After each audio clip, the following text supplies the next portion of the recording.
Alhamdulillah, Bismillahi wa salatu wa salam ala Rasulillah, Amma ba'd, chapitre numéro 23, Ézéchiel, Isqil. Ézéchiel est le peuple ressuscité. Allah subhanahu wa ta'ala dit dans la sourate Al-Baqarah au verset 243: N'as-tu pas considéré ceux qui sont sortis de leur demeure par milliers craignant la mort? Allah leur dit: mourez. Ensuite, il les fit revivre. Allah est doué de faveur envers les hommes, mais la plupart des hommes ne sont pas reconnaissants. En mourant, Caleb ibn Yofana, qui avait succédé à Yushar, désigna à sa succession les fils d'Israël, Ézéchiel ibn Bouzi. C'est lui qui avait invoqué Allah en faveur du peuple que Allah a mentionné dans son livre.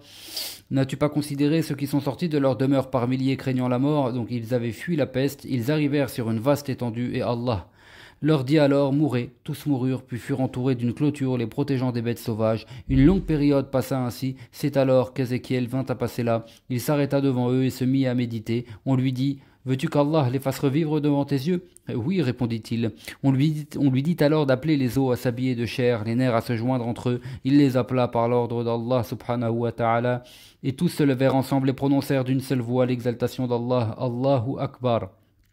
Et ça, c'est un récit d'après Ibn Ishaq. Il y avait une ville appelée Daourdan, près de Wasit en Irak, sur laquelle la peste s'était abattue. L'ensemble de ses habitants s'enfuirent alors et s'installèrent dans sa région. Ceux qui étaient restés dans la ville moururent et les autres furent sauvés, excepté une petite partie d'entre eux. Lorsque la peste prit fin, ils retournèrent sains et saufs dans la ville. Ceux qui étaient restés dans la ville dirent alors: nos compagnons étaient plus avisés que nous. Si nous agissons comme eux, nous demeurerons en vie. Ainsi, si la peste revenait une prochaine fois, nous sortirons avec eux de la ville. Donc, quand on rentre en détail, on va reprendre un peu là où on en était au niveau du récit. Donc, quand un prophète du nom de Ézéchiel vint à passer près d'eux, lorsqu'il les vit ainsi, il s'arrêta devant eux et se mit à méditer, tordant le coin de sa bouche et ses doigts. Allah subhanahu wa ta'ala lui révéla: veux-tu que je te montre comment je les fais revivre? Oui, répondit-il. Sa méditation, donc à Ézéchiel, était due à son étonnement devant l'omnipotence d'Allah subhanahu wa ta'ala sur eux. Il appela: os, Allah vous ordonne de vous rassembler. Les os se réunirent en volant les uns vers les autres. Ce furent ensuite des squelettes. Allah lui révéla: appel. Os, Allah vous ordonne de vous revêtir de chair. Ils se revêtirent de chair et de sang ainsi que des vêtements qu'ils portaient. On lui dit encore: appel. Il appela: corps, Allah vous ordonne de vous lever. Ils se levèrent alors. Donc ça, c'est un récit de Asbat, d'après As-Suddi, d'après Abu Malik, d'après Abu Saleh, d'après Ibn Abbas et aussi d'après Murra, d'après Ibn Mas'ud et d'autres compagnons. Asbat précise: Mansour prétend d'après Mujahid qu'ils dirent en revenant à la vie, donc que les corps dirent en revenant à la vie, l'invocation: gloire à toi, Seigneur, ainsi que ta louange. Il n'y a de Dieu que toi. Subhanakallahumma wa bihamdik la ilaha illa ant. Ils revinrent vers les leurs vivants en sachant qu'ils avaient été des morts. Le teint blême de la mort apparaissait sur leur visage et à chaque fois qu'ils mettaient un vêtement, celui-ci tombait en loques. Et cela jusqu'à ce qu'ils moururent à leur terme prédestiné. Ils étaient 4000 ou 8000 d'après Ibn Abbas. Ils étaient 9000 d'après Abu Saleh, 40 000 d'après Ibn Abbas. Ils étaient des habitants de la ville de Ad-Riyat en Jordanie, d'après Saïd ibn Abdel Aziz. Il s'agit d'une parabole proposée comme exemple pour montrer que la prudence ne peut surpasser la providence, d'après Ibn Jurayj et d'après Ata. Cependant, l'explication de la plupart des savants selon laquelle ces faits se sont réellement produits est plus solide. La peste à l'époque de Omar.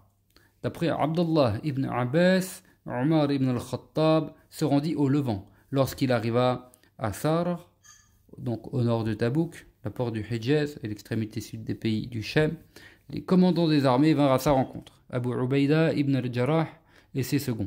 Ils lui apprirent que la peste était apparue en Syrie. Le transmetteur cita ensuite dans cette source comment Omar radiallahu anhu demanda alors conseil aux Muhajirin et aux Ansar. Ils divergèrent sur la décision à prendre. Abdurrahman ibn Aouf, qui s'était absenté pour une affaire personnelle, vint trouver Omar et lui dit: j'ai avec moi sur la question une science que j'ai entendue du messager d'Allah sallallahu alayhi wa sallam, lequel a dit si elle, la peste, est dans une région et que vous vous y trouvez, n'en sortez pas pour la fuir. Si vous entendez qu'elle se trouve dans une région, ne vous y rendez pas.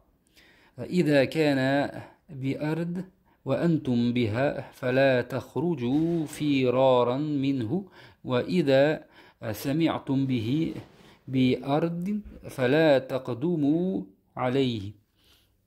Omar loua Allah, puis revint sur ses pas à Médine. La durée pendant laquelle Ézéchiel resta parmi les fils d'Israël ne nous a pas été mentionnée. Allah le rappela ensuite à lui, et les fils d'Israël oublièrent l'engagement solennel avec Allah. De graves événements eurent lieu. Ils adorèrent les idoles, et parmi celles-ci, il y avait une appelée Baal. Allah Ta'ala envoyait, ou plutôt Allah Subhanahu wa Ta'ala envoya alors Ilyas, Ibn Yassin, Ibn Fanhas, Ibn al-Aizar, Ibn Haroun, Ibn Imran, d'après Muhammad Ibn Ishaq.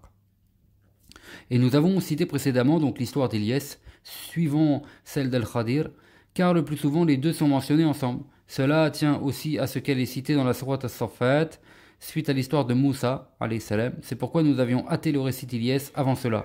Et après Ilyas, son successeur, Élisée, Eliasa, Ibn Akhtoub, fut le prophète des fils d'Israël. Muhammad ibn Ishaq, d'après Wahb ibn Munabbih.